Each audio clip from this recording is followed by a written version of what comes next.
എൻ്റെ പേര് ആതിര. ഞാനൊരു സ്റ്റാഫ് നഴ്സ് കൂടെയാണ്, കൂടാതെ ഒരു മദറും കൂടെയാണ്.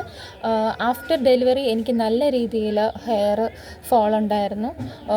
എനിക്കൊരു ലെങ്തി ഹെയർ ആയിരുന്നു, പക്ഷേ എന്നാലും ഡെലിവറി കഴിഞ്ഞതിന് ശേഷം നല്ല രീതിയിൽ ഹെയർ ഇങ്ങനെ പൊക്കോണ്ടേയിരുന്നു. അതേപോലെ ഡാൻഡ്രഫ് ഉണ്ടായിരുന്നു. ശരിക്ക് പല പ്രോഡക്റ്റും ഞാൻ മാറി മാറി യൂസ് ചെയ്തിട്ടും എനിക്ക് പ്രത്യേകിച്ചൊരു മാറ്റം ഫീൽ ചെയ്തില്ല. അങ്ങനെ ഇരിക്കെയാണ് എനിക്ക് എൻ്റെ ഒരു കസിനാണ് എനിക്ക് ഈ ഒരു പ്രോഡക്റ്റ് റെക്കമെൻഡ് ചെയ്തത്. ബോൺ വെയർ എന്നൊരു പ്രോഡക്റ്റാണിത്. ഇത് ഒരു ആൻറ്റി ഫംഗൽ, ആൻറ്റി ബാക്ടീരിയൽ കണ്ടൻ്റാണ് ഇതിൻ്റെ അകത്ത് മെയിനായിട്ട് അടങ്ങിയിരിക്കുന്നത്. അപ്പം ഈ പ്രോഡക്റ്റ് യൂസ് ചെയ്തതിന് ശേഷം എനിക്ക് നല്ല രീതിയിൽ ഹെയറിൽ ചേഞ്ചസ് ഫീൽ ചെയ്തിട്ടുണ്ട്.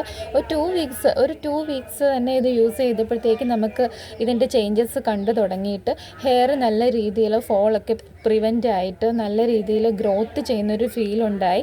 അതോടൊപ്പം തന്നെ നമുക്ക് ഡാൻഡ്രഫൊക്കെ ആണെങ്കിലും നല്ല രീതിയിൽ എനിക്ക് നല്ല രീതിയിലുണ്ടായിരുന്നു. ഇത് യൂസ് ചെയ്തതിന് ശേഷം നല്ല രീതിയിൽ ഡാൻഡ്രഫൊക്കെ പോയി തുടങ്ങി.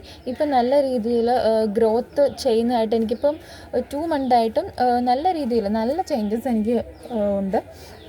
പിന്നെ മെയിനായിട്ട് പറയാനുള്ളതെന്ന് പറയുമ്പോൾ നമ്മൾ ഡ്യൂട്ടിയൊക്കെ കഴിഞ്ഞിട്ട് വരുമ്പോൾ നല്ല സ്ട്രെസ്സായിട്ടൊക്കെ ആയിരിക്കും വരുന്നത്. ടെൻഷനും പിന്നെ ബേബീസിൻ്റെ കാര്യത്തിൽ ടിൻ ബേബീസാണ് എനിക്ക്. അപ്പോൾ അവരുടെ പുറകെ നടന്ന് നമുക്കൊരു റെസ്റ്റിംഗ് പീരീഡ് പോലും കിട്ടുന്നില്ല. അതുകൊണ്ട് നല്ല രീതിയിൽ എനിക്ക് ഹെയറൊന്നും ഒരു കെയർ കൊടുക്കാനൊന്നും പറ്റുന്നുണ്ടായിരുന്നില്ല. പക്ഷേ അപ്പോൾ ഈ ഒരു പ്രോഡക്റ്റ് യൂസ് ചെയ്ത് കഴിയുമ്പോൾ നമുക്ക് നല്ലൊരു കൂളിംഗ് ആണ്. നമ്മുടെ സ്ട്രെസ്സൊക്കെ മാറും.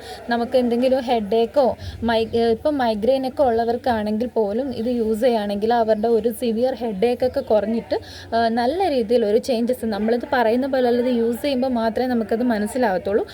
അപ്പം ഞാനത് മെയിനായിട്ട് പറയാനുള്ള കാര്യം എന്ന് വെച്ചാൽ, ഇത് നിങ്ങൾക്ക് എത്രത്തോളം ഈ പ്രോഡക്റ്റ് എനിക്ക് ഓക്കെയാണ്, അതേപോലെ ആർക്കെങ്കിലും യൂസ്ഫുള്ളായിട്ട് പറ്റുമെങ്കിൽ അതിന് വേണ്ടിയിട്ടാണ് ഞാനിത് ഇവിടെ പരിചയപ്പെടുത്തിയത്.